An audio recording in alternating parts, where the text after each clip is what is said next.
Judge Kelly is in fact here, even though you can't see her. She's participating remotely in this case, and she will participate remotely in conferencing this case this afternoon when we're through.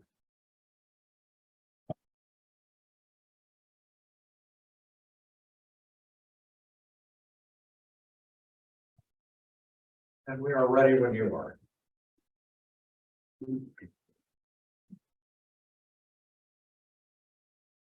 May it please the court.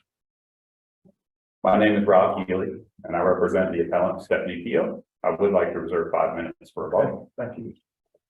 Can I ask you a question before we get going? Yes, Your Honor. We've read these cases, all three of them. We have a pretty good handle on what the issues are. Here's the thing with Luke's, which I think makes it different from the property manager and the property owner. Luke's was under contract to provide landscaping. And I don't see anywhere in that contract that it includes tree removal. I don't see anywhere in that contract says it includes tree removal. The only evidence that I saw on the record of a possibility of their being involved in tree removal was this unsigned estimate that was somewhat within the time period of this accident, not really even that close. So I don't see any evidence that Luke removed the tree, had any obligation to remediate the removal, because the contract doesn't say that. And irrespective of all the owner and occupier of land law that you all are dying to talk about, I don't think you get past the contract law. Help me understand that. Sure, two things, Your Honor. And the first, and I'm going to answer the question directly after this, is that the trial court's order merely found that there could never be a duty because of where it took place. Now, to answer Your Honor's question, there were 2 invoices that showed the trees were removed. The Luke's landscaping, Which trees? two palm trees. One was by Bonefish, one it said was by the food court. Whether it was that exact spot or not is an issue of disputed fact, but that is in the area of where Bonefish is at that mall. And certainly the dates are long, but that condition was there a lengthy period of time because grass had grown up through the hole and around it.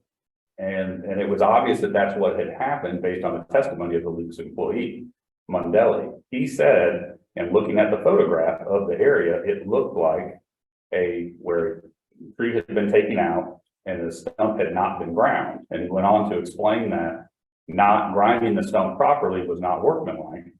And that's how we got here. We have a hole from a tree that was improperly removed. And I think it's important to consider, though, that the motion for summary judgment filed by Luke's merely said there can never be a duty because this occurred in a landscaped area that is not designed for walking. It was not their contention in their motion or in the trial court's order that they didn't have a duty. In fact, they had a duty to mow the grass of the entire place. So they were over this condition, presumably on a repeated basis for the length of time that it existed. Even if they did, they're not a property manager and they're not an owner. So even if they see a condition, they have a contract that says that we mow the grass and we trim the trees. You think they're required to do more than what their contract requires simply because they're mowing the grass? I mean, if that's the case, if I am a patron of that mall and I'm walking across this grass here, I go, oh, somebody didn't grind this stump. Do I have a duty to, sound the fire alarm? There's an ungrounded stump here, any more than someone there who's just simply there to mow the yard. You would have less to do. They're in privity with the property manager who's in privity with the owner of the property, and they're there to maintain the grass. If the grass has holes in it, I would suggest they do have a duty to speak up and correct it. But I think that at worst, there's a disputed issue of fact as to whether they removed that tree. And I think, again, significantly, that was not the basis of the summary judgment in this case. It wasn't what they asked for, and it wasn't what the trial court ordered. And so there may be additional discovery that would take place on that issue. There may be other motions for summary judgment, as there often are in cases, addressing separate issues. But this particular motion for summary judgment addressed the issue solely that there could not be a duty because it was a landscaped area. And in this particular case, that's not going to be accurate based on the testimony that we have from the security guard and the type of landscaped area that we're talking about.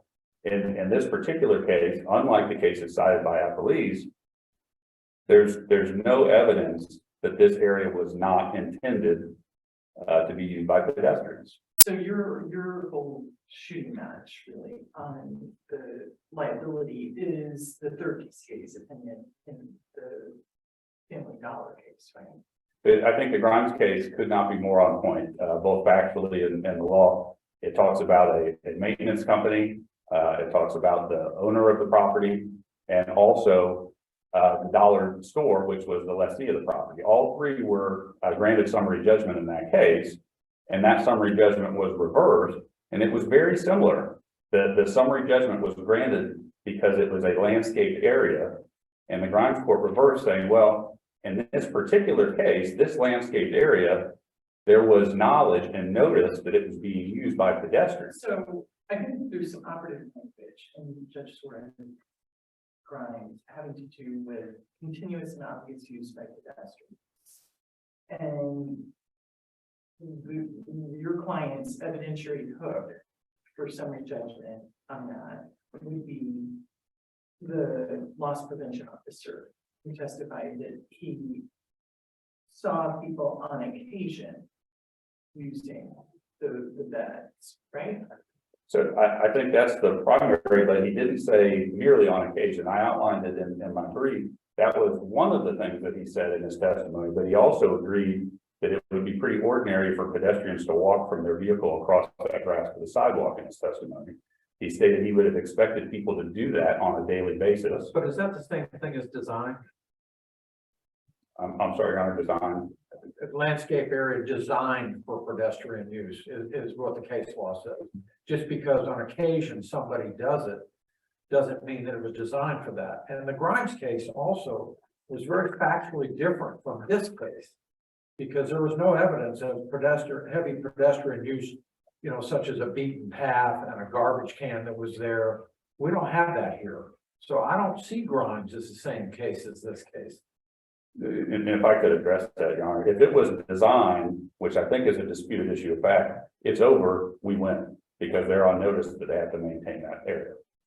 Grimes was not an area that was designed for traffic. It was one that they were on notice of. But that's the whole point of that opinion, is that by continuous and obvious use, it became designed effectively.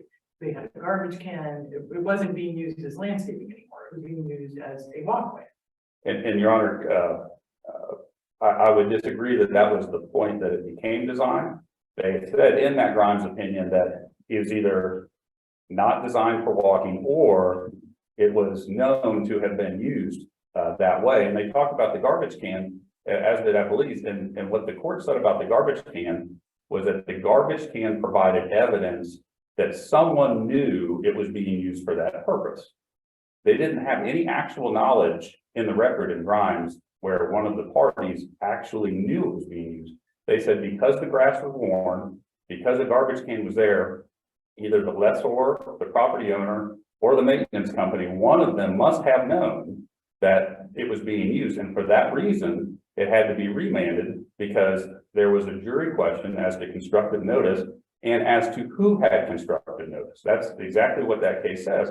In our case, we don't have a garbage can. We do have yellow painted storm grates in that grass, We which make a big deal out of that. I don't see the connection.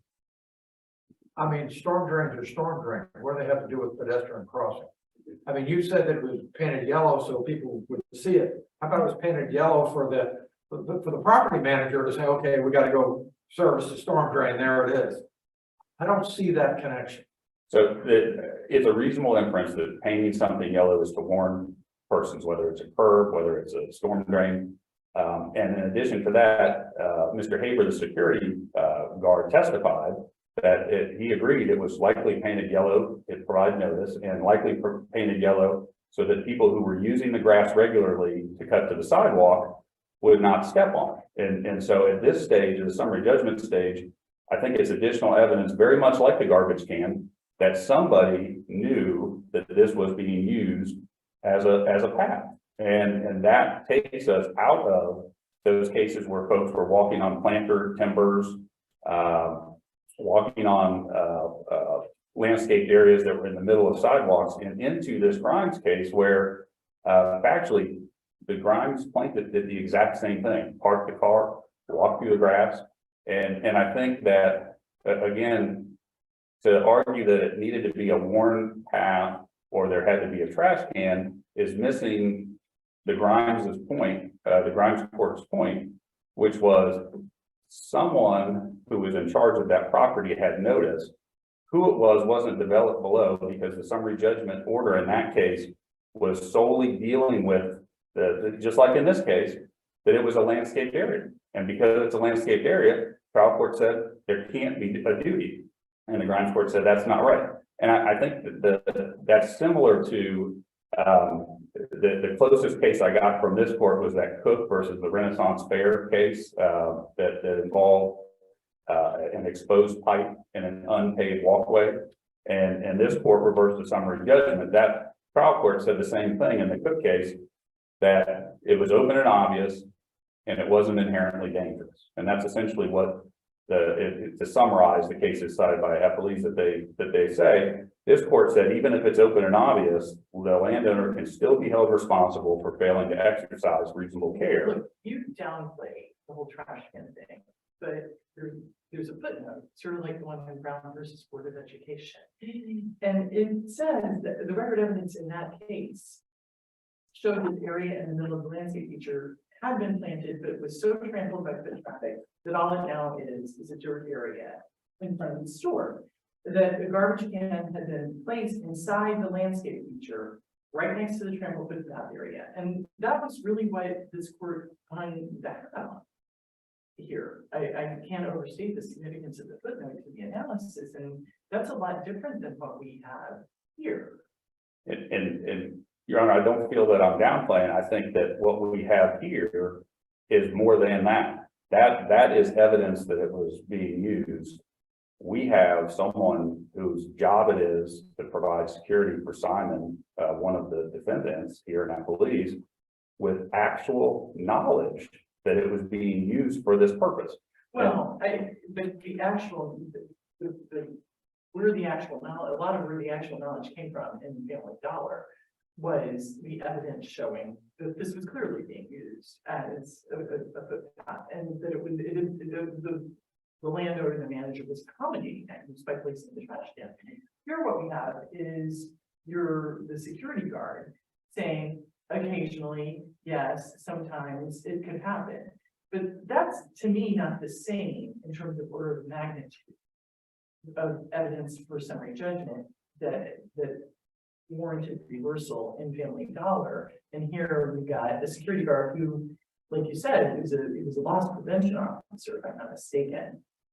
And it wasn't his job. He qualified this by saying it's not my job to watch people get in and out of their cars. And what he said was, yeah, sometimes I assume so, occasionally I've seen it, it happens. But he didn't, I don't think that evidence rises to the level that Family Dollar dealt with, a continuous, obvious, ongoing, and as the footnote demonstrates, now accommodated by the landowner and the manager. And I know I'm going back to it, but the key in Grimes versus Family Dollar was that there was some notice provided to someone. There was no factual evidence about who was walking on the path. We assume customers. We don't know where they were going. We don't know who put the trash can there, but those things being there are constructive notice. And because there's constructive notice, now we have a duty. How about the Wolf decision? The Wolf case basically is really very much like our case. In that case, the evidence showed that other people had walked through the same area and had fallen before that particular plaintiff's accident.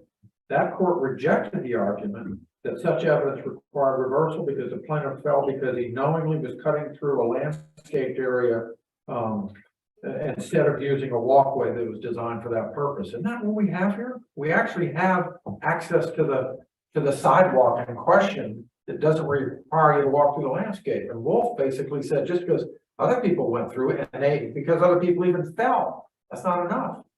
So it's different for two reasons, Your Honor. Wolf and Grimes, they're the same condition. The difference is that in Grimes, just like this case, there's knowledge of people going through it regularly. And that's what the testimony is in this case. It lines right up with That's ground. what But it is isn't too. that what was going on in Wolf? In Wolf, no, there wasn't testimony that it was regular. There was testimony that two people had fallen prior. Other people have gone through and fallen. That's right, Your Honor. Okay. But not regular, like it was a regular path as we. So it's better for you if people regularly safely traverse an area as opposed to a couple of people traverse and fall? That puts them on notice that they should expect that that's happening and that they then have a duty to maintain those premises safely.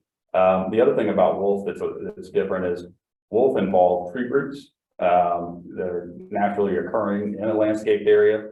This was a hole that wasn't filled in correctly. Stump, right? That it wasn't done properly for the testimony in this case. They hadn't done it correctly by backfilling it and leveling it, and that's why there was a concealed hole. There was a hole that grass had grown up in. And there's numerous cases, and I didn't cite them because they're exactly on point, but there's numerous cases from this court and others. A hole that's concealed in the grass, that's a dangerous condition. And so a tree root is 15 minutes, just so you know, it's your time though. You can use it however you want. I'll save it for about, Okay, thank all you. right, you have 5 minutes, sir. Thank you.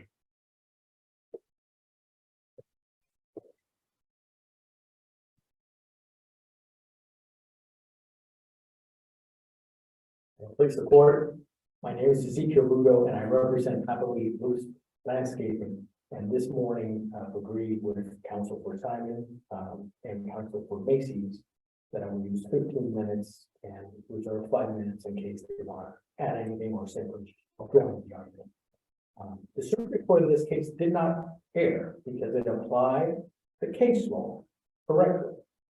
That holds that landscaping features generally do not constitute a generous There's condition. no question that's well settled law. I don't think anybody has any issue with that. The question was this area designed for pedestrian traffic?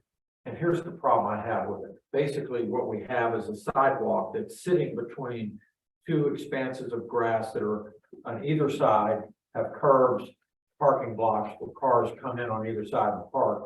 And this sidewalk leads to the Tyrone Square Mall. And there's no question that this person, Ms. Peel, could have gotten out of the car, walked through the parking lot, gone around to the sidewalk. But this is a common feature in parking lots, just on my own observation. A lot of them are built like this. And it's just a flat expanse of grass. How is it not designed for people to just cross the grass to get to the parking lot? Your Honor, respectfully, it wasn't. Yes, sir. It wasn't just a flat expanse of grass, but the pictures included in the record show that this was elevated, was a curve, there was grass, but there were also trees, there was dirt. In one of the photographs, Well, we saw the I picture. like It's a whole lot of trees. There are a couple of palm trees, you know. They kind of line the sideline. And that, which is another question, like, we've seen the pictures, and so I'm gonna park in the parking lot and I get out of my car. And my choices are, I can either walk back into the parking lot and the Tyrone Mall, Grand Prix is out there racing around and trying to get the front row parking space. Or I can take 2 or 3 steps across this grassy area and be on the sidewalk. I'm curious how we know that the landscape feature here wasn't contemplated, that people would regularly do exactly that. And it looks to me like the sidewalk extends all the way to the front of the mall property.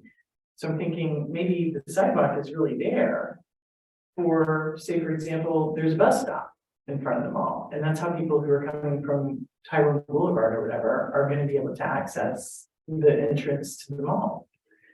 So I'm not sure it's a clear cut to say that the landscape feature here, that it wasn't intended or expected, foreseeable, that people would cross it when they get out of their cars in this parking lot the way it's configured. Your Honor, the question about the design is answered by the photograph. And it shows, as Chief Judge Morris indicated, this sidewalk extending, as Judge Britt has pointed out, from Tyrone Boulevard all the way to what I believe is the north entrance of the mall. It is ringed, that sidewalk is ringed by the grassy areas, the landscape areas, that includes trees, grass, and the other items. And on either side of that, after a curve, there are the parking spots. There are two areas on near Tyrone and near the entrance to the mall, where that sidewalk, there's an opening in that sidewalk, so that cars can go through, but also so that people can walk through the paved parking lot and access that sidewalk to go into the mall. So the fact that there is a paved, flat, hard surface for people and also vehicles to use shows that the design of this parking lot was to provide ways to use that paved parking So lot. your best cases, right? Best cases will, but it's not just Wolf, there are other cases similar. Factual similarity and the knowledge of the owner that there have at least been a couple of incidents. Wolf is probably your best case to hold on to the summary judgment. Wolf and the case they relied on is their best case, just because the facts are so different. And For some grounds. I think there's an argument that Wolf could be distinguished because in Wolf, the landscape area had more than just grass. And here, these seem to only have grass in them. So you wouldn't expect just with grass, that you're gonna have this yellow painted thing. But the other, I think, more important distinction that Wolf features is the sidewalks in Wolf surrounded the landscape area. And you didn't have to walk through the landscape area to get to the sidewalk. And this goes back to what I asked you initially. Here you have to walk, the only way to get to the sidewalk from a standard park, unless you're parking where the handicap space is at the end cap on there. The only way to get there is to either walk through the parking lot and go around to get to the sidewalk. By going through the parking lot, or to walk through the grassy area. That's a distinction that to me is important with regard to whether Wolf or the principles of Wolf are more applicable than the principles articulated in Family Dollar. Your Honor, in Wolf, there were cutouts and there was a way to go around that area to access the entrance to the shopping center. So in that sense, it's similar. And just to be clear, the photographs show more than just grass.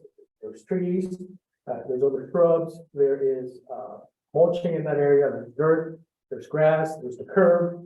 That is the dot indicating where she parked. It was clear. She did not dispute that she could exit her vehicle, go towards the trunk of her vehicle, the back, and walk around that area to reach the sidewalk. It was not a long walk for her to take. These cases, Wolf, True Green, Taylor, Dampier, City of Melbourne, they all indicated, they all turned on the fact that yes, there was this planted landscaped area, but there was also an alternate way for the person, the plaintiff, to reach whatever destination they were taking. In Dampier, that particular person exiting the Tires Plus could have gone through the parking lot around the landscape feature to reach the sidewalk that he then would have used to go into the McDonald's where he wanted to have lunch or eat whatever he was going to eat. So these particular cases that I've just mentioned turn on the fact that yes, there's a landscape area, but there is an alternate means, an alternate paved pathway for the person to take around the landscape area without having to navigate the landscape It's area. hard for me to be persuaded that walking through the parking lot was by design the way that people were supposed to get to the sidewalk. That's just dangerous. I mean, that exposes both the owner and the property manager to even greater liability. That people, the expectation that people would walk through a parking lot behind cars that are backing up, cars that are trying to turn in to pick up the sidewalk to go to the mall. It just seems to me logically to be a much greater sense to get out of your car, walk across this short expanse of grass, safely get on a sidewalk and walk to the mall.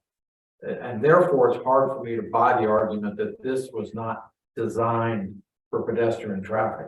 It's difficult for me to see that, but shifting gears a little bit, I want to go back to my original question that I asked your opposing counsel when he first walked up to the podium. You represent Luke's, and aside from the owners and occupiers of land legal construct that we are talking about, what's the best evidence that a jury could find that Luke's had any responsibility for this tree? None, Your Honor. There is nothing in this record that a jury could rely upon. Isn't that what I have to find at the summary judgment stage? If I'm sitting and reviewing a summary judgment, I have to say, what is the evidence in the record from which the jury could find against the movement? Right? Correct, Your Honor, and there is none. So our argument, and it's included in the brief and it was made below, is that there is no evidence whatsoever that Luke's created that condition. I mean, the only thing I saw was this estimate to remove a tree. Council said there were invoices that were paid. I just don't remember seeing them. Maybe they were there. And the timeframes are not necessarily relevant because you could have removed the tree 3 years hence and somebody fall in the hole and it wouldn't really matter about the time frame. So the only thing I saw was this unsigned estimate to remove the tree with no testimony that the trees were actually removed by Luke's or by anybody. Am I right about that? And you're correct, Your Honor. There is no evidence that the tree was actually cut in that area. And the fact that the court's order on summary judgment didn't address that issue, are we constrained from reaching it? No, Your Honor. And I point again that that issue was argued in the response, was argued at the hearing. There was a response to that argument from Luke's, indicating there is no evidence that Luke's created the condition. Judge entered her order, and then the argument was raised again on the motion for rehearing and reconsideration, and there was a response, again pointing out there is no evidence that Luke's created this condition. So the argument was raised to the judge, and it was at least implicitly rejected. First, when she entered the order granting summary judgment, and then when she denied the motion for rehearing reconsideration. So, Wouldn't Tipsy Coachman allow us to reach it? yes, Your Honor. Would allow you to reach that, and the Cook case that they're citing would support the court relying on the Tipsy Coachman doctrine to affirm as it looks.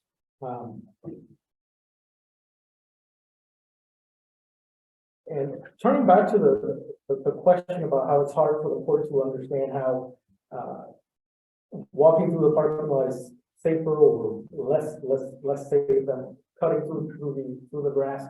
This parking lot has multiple rows of parking areas, and most of them do not have a grass feature that the people could access to reach this particular sidewalk. So looking at the entire overview, the satellite image picture that was also included in the record, it's clear that the design of this parking lot required that people use the paved parking lot to reach the entrance to the mall. Most of the parking spaces in that area of the mall would have required the people to do just that. In those areas where there isn't this landscape that separates these two areas, people would get out of their car and simply walk to the sidewalk. They wouldn't be walking through the parking lot to get to the sidewalk. Am I right about that? To reach the sidewalk that leads into the shopping center, they would have. Well, the areas where there's no landscape. Right, Yeah. the areas where there's no landscape, they would have to come down and either approach the area where she could have gone around the landscaping feature and then take that sidewalk into the shopping center. Or they would have, there's another sidewalk Okay. going diagonally there, so they would have gone through the parking lot and then reached that particular sidewalk, which did not have a landscaping feature.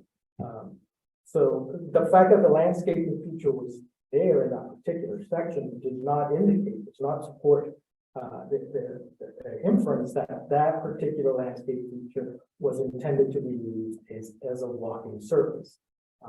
And the cases that have been discussed, Wolf in particular, make it clear that when there is a landscaping feature and a way for the person to go around that landscaping feature to reach the business, then that does not create a duty to maintain the landscaping feature so that it is safe for walking. Once there is a way. Well, what isn't the difference in rule? The landscaping areas were not curved and had concrete walkways that allowed persons to cross from one of the landscaping area to the other without the need to step into the landscaping itself. And here, the only way to get to the sidewalk where there's a crosswalk is to walk through the landscaping. Otherwise, you're walking through the parking lot with the Tyrone Mall Grand Prix. Right? Walk through a parking lot that is mixed use for parking your vehicle and accessing the entrance to the mall. In Wolf and in the other cases, the courts have looked at whether there was some other means. I mean, there is no evidence in this record that there was a Tyrone Grand Prix in this particular parking lot that Well, we can see endangered from the picture, the people. the lot is full of cars. So eventually those cars are gonna back out and start driving. And have you walked around mall parking lot? Yeah, Recent history, I mean, people drive fast there. but it is a parking lot. It is expected that there are going to be vehicles and pedestrians in that parking lot. So your case is effectively not that she should be using the sidewalk or the crosswalk, but that she should use the parking lot and then traverse the parking lot and pick up the sidewalk at the end of the parking columns. And you're at 15 minutes right now. Yes, Your Honor. In addition to the point that Chief Judge Morris pointed out as to Luke's being in a separate position. Your colleagues will tell us more about. Thank you, Your Honor. May it please the court, Tavis Valdez for appellee Simon Capital. Your honors, I would join in everything that Mr. Lugo just argued. Simon Capital, like the other appellees here, had no duty to maintain an area that was not meant for walking in a reasonable condition for walking. This case is on all fours with the Sam's Club case. And while there were a couple of cut-throughs in the Sam's Club case, there are also alternate means, as Mr. Lugo pointed out, for people to approach the mall without having to step onto this sidewalk. As Judge LaBrick pointed out, the sidewalk comes all the way from Tyrone, where the bus stop is, to the stores, indicating that they wanted people that were using the bus stop and coming to the stores to walk on the sidewalk, not on the landscape feature. If they had left that landscape feature on its own by itself, people might have traversed that, and we might have ended up with a Grimes situation, but we didn't end up with a Grimes situation. There's no evidence that this particular spot was used to the point where Simon or the owner Macy's knew or should have known that people were traversing it in the way that things were being traversed in Grimes. There's no evidence to suggest that the entire area was being used as that way, because as Judge Morris pointed out, that there was a similar argument in the Wolf case, which I argued. And there were actually some people that had walked through, and there were actually a couple of people that had fallen, and the court said that there was still no duty here, because there's not the regularity of use that you see in Grimes that would put the owner or the property manager on notice of an issue that would take this out of, this is a landscaping feature, wait a minute, it's now become an area where people are intended or known to walk through. It's not converted into that. And it's also notable that Ms. Pio only parked her parking spaces, only about 2 or 3 parking spaces from the end of the feature. So, to the extent that she would have gotten out of her car, walked behind her car, and then crossed to the mall, we're talking about a relative handful of steps. And these are steps that anybody that was parked anywhere else in that parking lot in the mall, away from this landscaping feature, would have had to make. So if we say that it's unsafe to have her walk behind the car, we're saying basically that this entire parking lot is unsafe for people to walk in. And by extension, that any mall parking lot is unsafe to walk in unless they have they have sidewalks in them. And the question you asked, Judge LaGrid, is have you been to a mall? And I would answer that not by choice.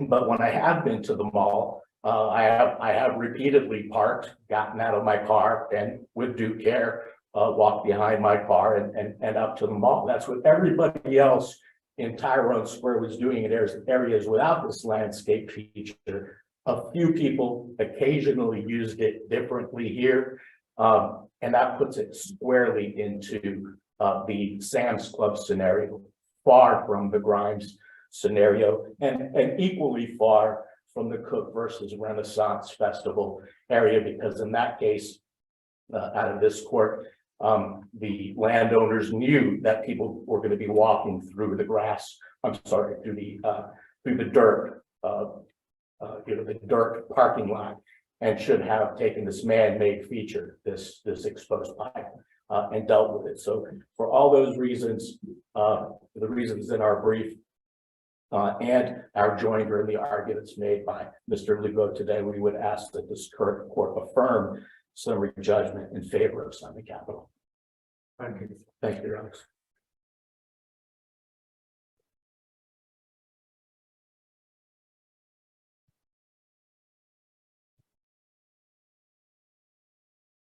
Your Honors, good morning. Your Honors, good morning. May it please the court, Jessica Leposki here on behalf of Macy's. We join all of the oral arguments raised by Mr. Lugo and by our co-appellee Simon. We also rely on our written arguments and our briefs. Like all of the co-appellees have stated here, summary judgment should be affirmed because the landscape area where Ms. Fio chose to traverse was so open and obvious that it did not constitute a dangerous condition. And therefore, again, we would ask this court to affirm summary judgment, rely on our written arguments and the oral arguments raised here. Thank you. Very much. Sorry.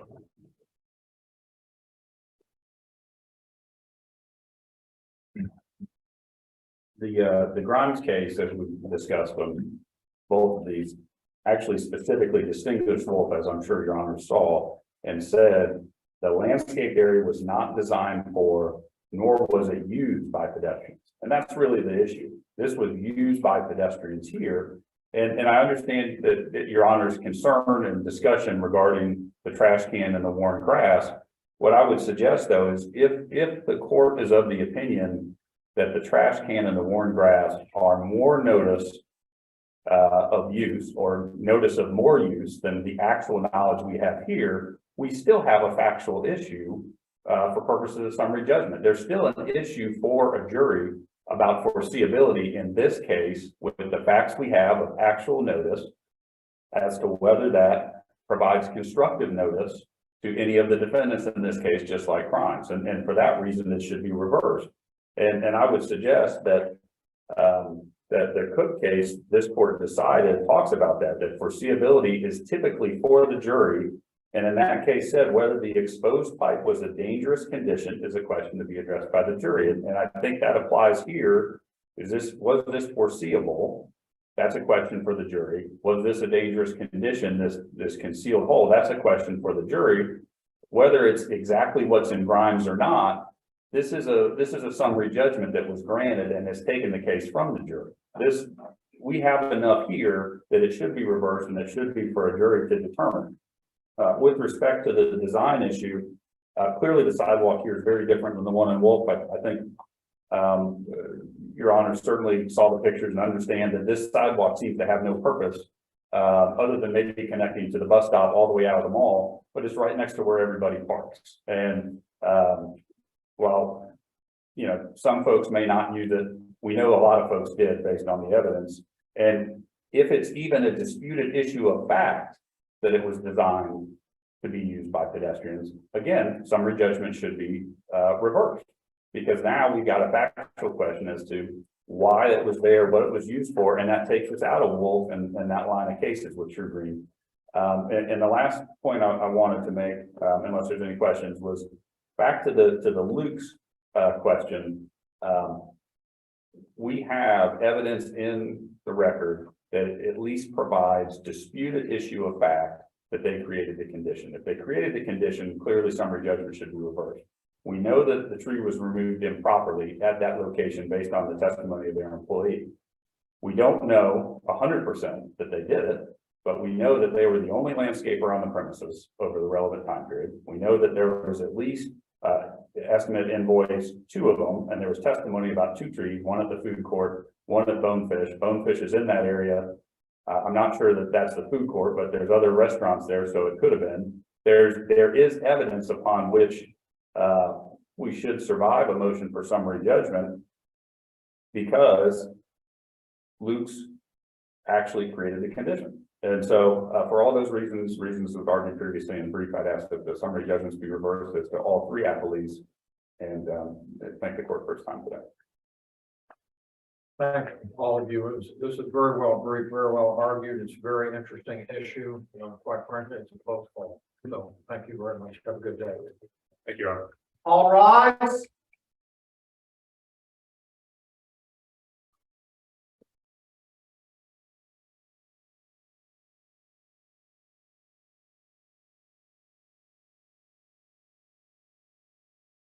Thank you, Travis. Thank you. Thank you. Have a nice day.